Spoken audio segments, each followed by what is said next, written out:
اساتذہ جو ملے میں ان کا شکر گزار ہوں گا کہ اردو کے اساتذہ جو ہمارے تھے وہ کافی سنسیئر لوگ تھے اس وقت، اور انہوں نے ہی سمجھ لیجیے مجھے آگے بڑھانے میں بہت مدد کی. تو میں ایک سماجی خدمت گار بھی ہوں.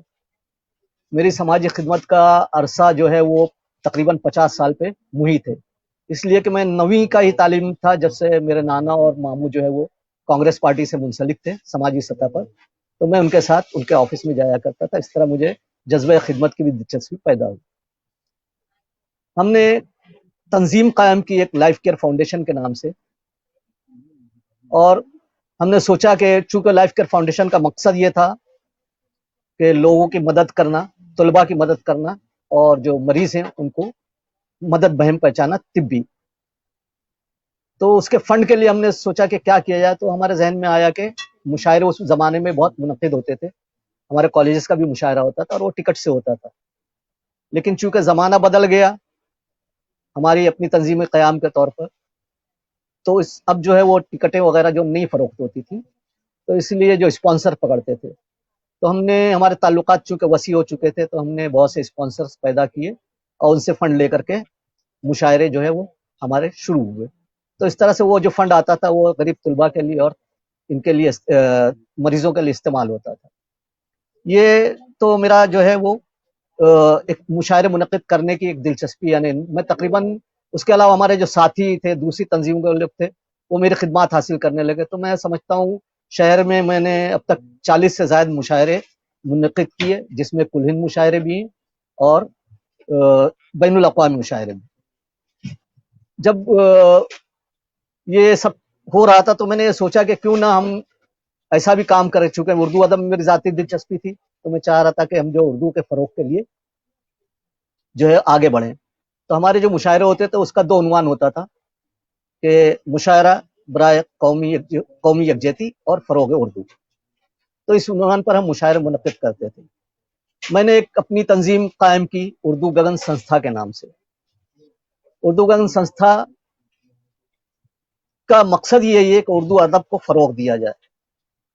اور اس کو بنیاد بنا کر جو ہے ہم نے علمی اور ادبی خدمات کا سلسلہ شروع کیا، جس میں سب سے پہلے ہم نے توجہ دی اسکول کے طلباء پر، کیونکہ میرا اپنا ذاتی خیال تھا کہ اگر بنیاد مضبوط ہو جس طرح ہماری بنیاد اسکول میں مضبوط تھی تو فروغ اردو میں ہم لوگوں کو آسانیاں کافی پیدا ہوں گی اور ہمارے طلباء فیض اٹھا سکیں گے. تو ہم نے جو ہے اسکول کے سطح پر جو ہے تقریری مقابلے، تحریری مقابلے، نظم خوانی کے مقابلے اور جو ہے غزل خوانی کے مقابلے شروع کیے. اس کے علاوہ مجھے ایسا لگا کہ آج جو اردو ہے، اردو کا جو رسم الخط ہے، وہ ہمارے طلباء جو ہے وہ پرائمری سطح پر میں نے دیکھا، ایون میں نے سیکنڈری سطح پر بھی دیکھا کہ ان کا املا برابر درست نہیں ہوتا. شین کی جگہ سین لکھتے ہیں، قاف کی جگہ کاف لکھتے ہیں. تو میری خصوصی دلچسپی یہ بھی رہی کہ املا نویسی کا بھی ایک مقابلہ منعقد کیا جائے تاکہ جو ہے بچے وہ اپنی غلطیوں کو جان سکے. تو ہم نے املا نویسی کا بھی مقابلہ منعقد کیا. اس طرح یہ تحریک ہماری آگے بڑھتی رہی. جب یہ تحریک آگے بڑھی تو ہم نے سوچا کہ اوپری سطح پر بھی جو ہم توجہ دیں. ہمارے جو نوجوان نسل نو کے آ رہے ہیں جو شعر و ادب سے دلچسپی رکھتے ہیں، ان کے لیے بھی جو ہے وہ موقع فراہم کیا جائے. تو ہم نے ان کے لیے جو ہے وہ ادبی نشستیں رکھنی شروع کی، افسانوں کی، شعری نشستیں رکھنی شروع کی، اور ان میں ان کو ہم بڑھاوا دینے لگے. اور ہندوستان کے بہت سے شعراء میں الحمدللہ میں کہہ سکتا ہوں کئی نامی شعراء جو ہے وہ مشاعروں میں حصہ لے رہے ہیں، ان میں کئی میری دریافت ہیں. کیونکہ میرا ایک مقصد یہ بھی رہا کہ نوجوان نسل اگر آگے آئے گی اور آگے بڑھے گی تو نئے شعراء بھی پیدا ہوں گے اور سامعین کو بھی نئے شعراء کو سننے کا موقع مل جائے. کیونکہ ہم جانتے ہیں اور آپ سب بھی جانتے ہیں کہ ایک مشاعروں میں چاہے کل ہند ہو چاہے بین الاقوامی ہو، کچھ جو ہے شعراء کا غلبہ ہے اور وہ ایک جو ہے ایک جٹ ہو کر کے جو ہے وہ وہی شعراء ہر مشاعرے میں سننے کو ملتے ہیں اور وہی کلام بھی سننے کو ملتے ہیں. تو ہم نے جو ہے اس پر بھی خاص توجہ کی اور نئے شعراء بھی پیدا کرنا شروع کی. تو اس طرح جو ہے وہ ہم نے اپنی جو ہے یہ ادبی خدمات جو ہے شروع کی اور الحمدللہ یہ جاری ساری. اور جب اور تھوڑا سا ہم آگے بڑھے تو ہم نے اپنے ساتھیوں سے مشورہ کیا اور بمبئی شہر میں ہم نے سوچا، چونکہ میری ایک خواہش تھی پہلے سے کہ میں کوئی ایک ادبی پرچہ بھی نکالوں، تو حالات چونکہ نامساعد تھے اس لیے ہم اس وقت نہیں کر سکے، لیکن آگے جا کر پھر ہمیں لگا کہ ہمیں بھی کچھ لوگ ملے جنہوں نے ہماری ہمت افزائی کی، اور ہم نے ماہنامہ اردو آنگن کا جو ہے وہ سینٹرل گورنمنٹ سے رجسٹریشن کرایا، اور باقاعدہ پچھلے 5 سالوں سے ماہنامہ اردو آنگن اردو کے افق پر جلوہ گر ہے، اور یہ ہماری کاوشیں ہیں جو ہماری تعلیمی اور ادبی تعلق سے ہیں۔ جی مشتاق صاحب۔ مجھے صاحب آپ کی گفتگو سے اور آپ کی باتوں سے بہت سے روشن باب میرے ذہن کے منور ہو رہے ہیں، جی اور بڑی یہ خوشی ہوئی کہ آپ علمی و ادبی خدمات کے ساتھ ساتھ سماجی خدمات بھی انجام دے رہے ہیں۔ جی تو جی یہ بہت بڑی بات ہے کہ عملی یا زمینی سطح پر آپ جو ہے بہتر کام کر رہے ہیں، اور آپ کی یہ خواہش ہے کہ علم و ادب کا نور نہ صرف کتابوں تک محدود رہے بلکہ زمینی سطح تک عملی طور پر وہ نور منتقل ہو عوام میں، لوگوں میں، جی سماج میں، معاشرے میں، اور ایک جی ایسا جی خوبصورت پرسکون خوشگوار ماحول معاشرت تشکیل پائے کہ جس ماحول اور معاشرے کے لیے تمام علمی و ادبی ادارے جو ہے کوشاں ہیں، کوشش کر رہے ہیں۔ جی مجید صاحب، میں آپ سے ایک یہ جاننا چاہوں گا کہ آپ کا تعلق ممبئی جیسے مہانگر کے ساتھ ہے کہ جہاں جو ہے دن اور رات آدمی جو ہے ہر وقت اپنی اپنی مصروفیات میں، جی چاہے وہ لوگ فیکٹریوں اور کارخانوں میں کام کرنے والے ہوں جی یا اور کسی پیشے سے ان کا تعلق ہو، ایسے جی مصروف اور ایسے سمجھ لیجیے کہ جہاں بہت ساری مصروفیات کے ساتھ لوگ وہاں کے لوگ جی رہے ہیں، ایسے جی ماحول میں آپ اردو کی خدمت کر رہے ہیں اور جی بڑی بنیادی سطح پر کر رہے ہیں اردو کی خدمت۔ جی تو یہ بڑی ایک ہمارے ناظرین کے لیے اور میرے اپنی ذات کے لیے ایک بڑی حوصلہ مند اور بڑی یعنی قابل فخر بات ہے آپ کے لیے یہ، اور شکریہ اس کے جی لیے آپ کو شکریہ جتنی جی مبارکباد دی جائے کم ہے۔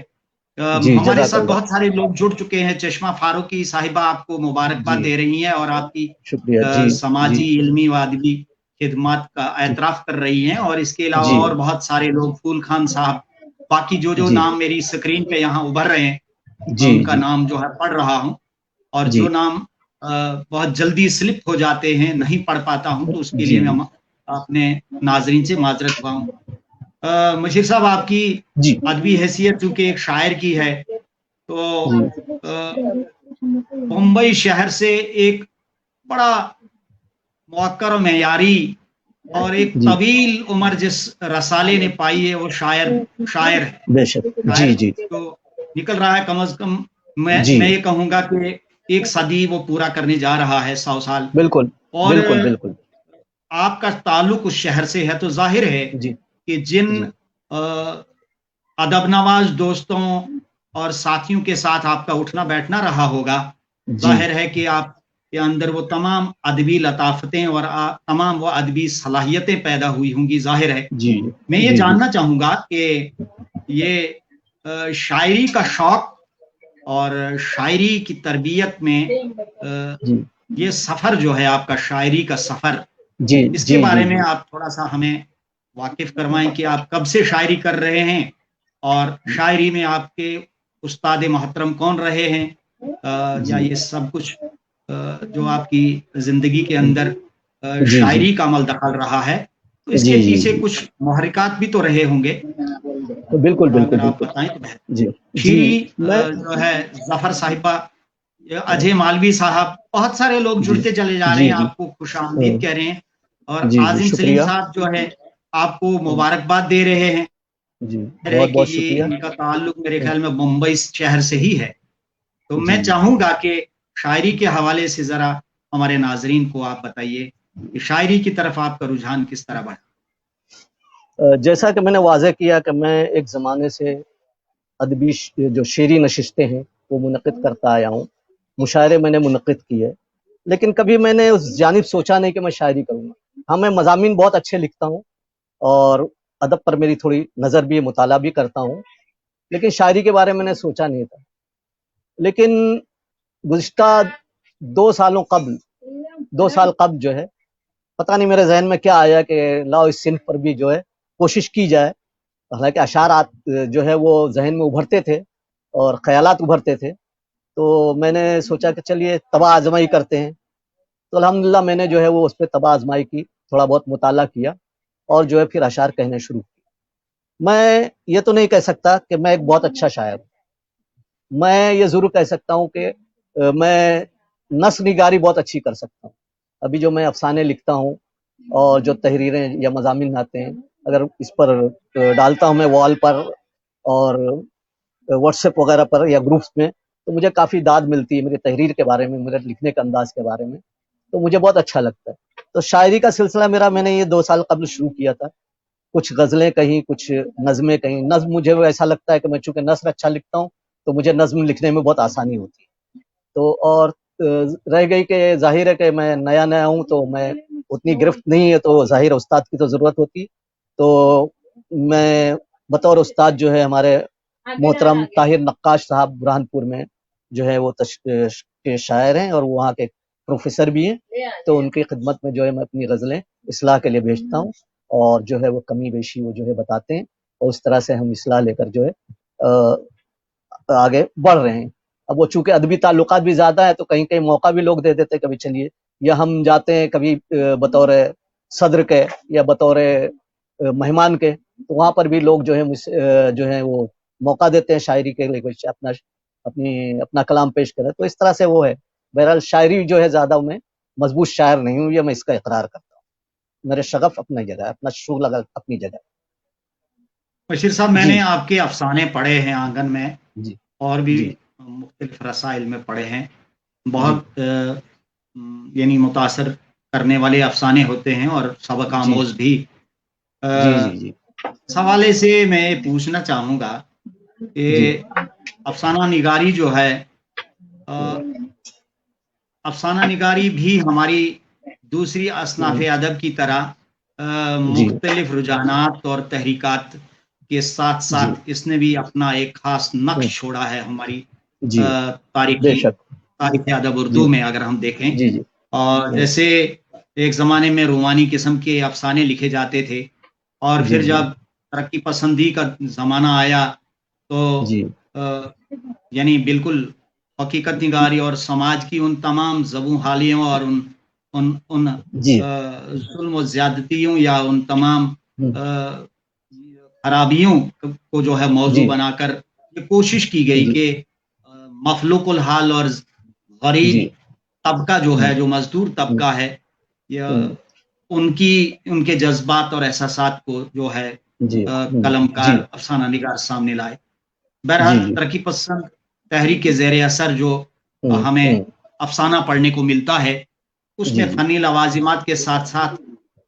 بڑی یعنی ہم یوں کہہ سکتے ہیں کہ کافی ترقی یافتہ ہمیں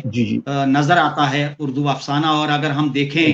تو کرشن چندر, راجندر سنگھ بیدی, سعادت حسن منٹو اور پریم چند اور اس قبیل کے جتنے بھی لوگ ہیں,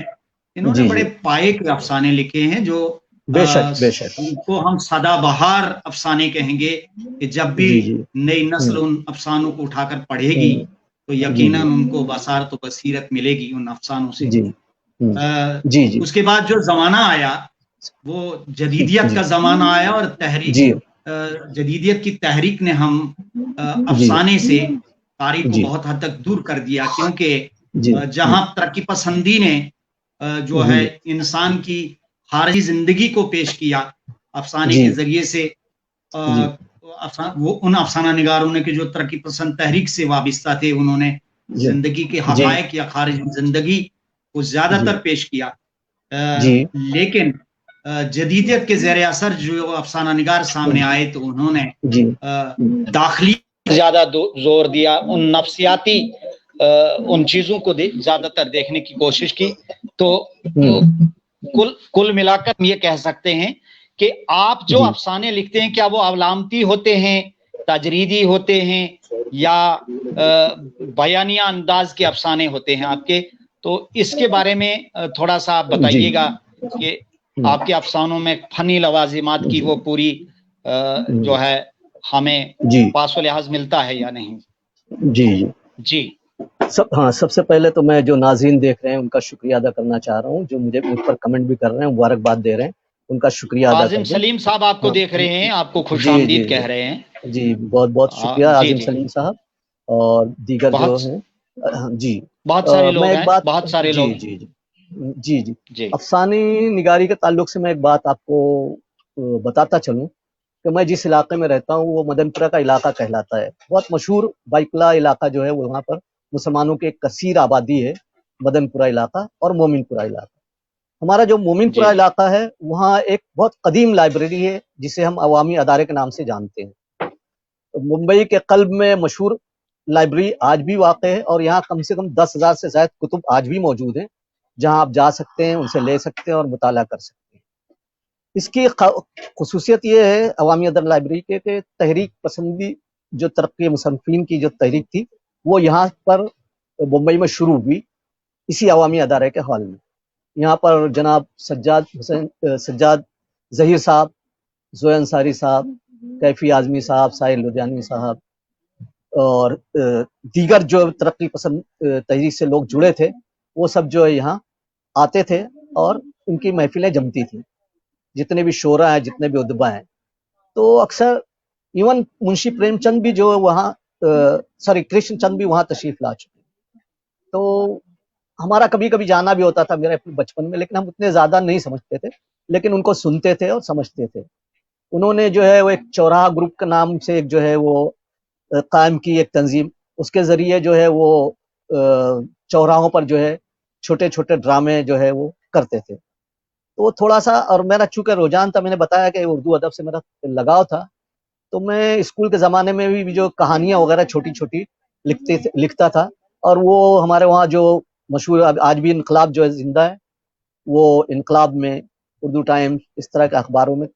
چھپتی تھی، تو ہمیں بہت خوشی ہوتی تھی۔ لیکن ایک عرصہ مجھ پر ایسا آیا کہ میں مطلب جو ہے وہ اپنے جو ایس ایس سی کے بعد میں جب کالج کا میرا زمانہ تھا تو وہ کافی مطلب ایک لاک ڈاؤن ہی کی طرح وہ عرصہ ہوا، کیونکہ غم روزگار اس وقت بہت تھا۔ تو غم روزگار کے چکر میں جو میں ادب سے تھوڑا دور ہوا 4-5 سال، لیکن اس کے بعد پھر میں نے جو ہے وہی رفتار پکڑ لی۔ تو وہ لکھنے کا ایک جو سلیقہ میں نے سیکھا، اب چونکہ آپ جانتے ہیں کوئی شاعر ہو یا ادیب ہو وہ اپنے سماج سے وابستہ ہوتا ہے، اور میں تو پوری خدمات کے لیے بھی سماج سے وابستہ تھا، تو میں نے بہت سارے جو ہے وہ چیزیں مطلب میرے مطالعے میں آئیں، بہت ساری مفلوق الحالی لوگوں کی پریشانیاں، اپنے سماج میں بہت سارے ایسے قصے، شادی بیاہ کے معاملے کے بہت سارے معاملات، اس طرح کے کئی چیزیں جو ہے میرے مطالعے میں آئیں۔ تو وہ جو میں نے کوشش کی، جو میں نے سماج میں دیکھا تو اس کو میں جو ہے رقم کروں۔ جیسے کہ ابھی میں نے حال ہی میں ایک چھوٹا سا ایک مختصر سے میں آپ کو ذکر کرنا چاہوں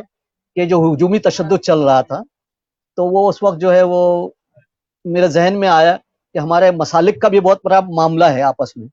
تو میں نے 2 منظر پیش کیے۔ ایک منظر یہ کہ ایک ہجومی تشدد میں جو ہے وہ ایک کوئی شخص آتا ہے اور وہ دوسرے شخص کو دھکا لگتا ہے، اور دھکا لگنے کے بعد میں دونوں میں وہ تو پہلا شخص جو ہے مسلم ہوتا ہے وہ آگے بڑھ جاتا ہے، لیکن وہ دوسرا شخص جو ہے غیر مسلم ہوتا ہے وہ اس کو پکڑ لیتا ہے۔ جو ابھی وہ چل رہا تھا وہی اس میں بیان کیا، اور اس کو بولتا ہے کہ تو جے شری رام بول، اگر تو بولے گا تو چھوڑ دوں گا ورنہ نہیں۔ وہ نہیں بولتا جے شری رام کیونکہ اسے اللہ خوف ہوتا ہے، مسلم ہوتا ہے، تو اسے لوگ جو ہے وہ وہاں بری طرح پیٹتے ہیں اور وہ ہسپتال میں داخل ہو جاتا ہے، اور جب وہ ہوش میں آتا ہے تو اس کے دیکھتا ہے کہ اس کے بیوی بچے، اس کے ماں باپ جو ہیں اس کے اطراف میں کھڑے ہیں۔ دوسرا منظر میں نے یوں پیش کیا کہ ایک مسجد ہے، ایک مسجد میں کوئی اجنبی شخص آتا ہے، مسلم ہے، وہ لوگوں سے پوچھتا ہے کہ مجھے نماز پڑھنا ہے، ایک مسجد دکھتی ہے، بتاتے ہیں لوگ، وہاں جاتا ہے، نماز پڑھتا ہے، وہ زور سے آمین کہتا ہے۔ یہ حقیقت ہے، مطلب کہ میں تفرقہ ہے یہ ہمارے میں، اس کو لوگوں کو قبول کرنا چاہیے، اس کو کسی غلط انداز میں نہیں لینا چاہیے جو میں بیان کر رہا ہوں۔ اور وہ نماز میں زور سے آمین بولتا ہے تو 2-3 جو مصلی رہتے ہیں وہ دیکھتے ہیں پلٹ کر اور اس کو پکڑتے ہیں، اس کو منع کرتے ہیں، بولتے ہیں چل تو نے ہماری مسجد پاک کی، اس کو صاف کر۔ اس کے بعد اس کو باہر لاتے ہیں، باہر لانے کے بعد اس کو پلید اور کیا کیا کہتے ہیں اور اس کو جو ہے اس پر تشدد کرتے ہیں، اور اسی طرح وہ بھی جب کوئی اس کو بچاتا نہیں وہ بھی اسی ہسپتال میں داخل ہو جاتا ہے، ایک ہسپتال میں۔ اور میں نے اس کو ختم اس کیا ہے کہ وہ دوسرے 3 روز بعد جو ہے وہ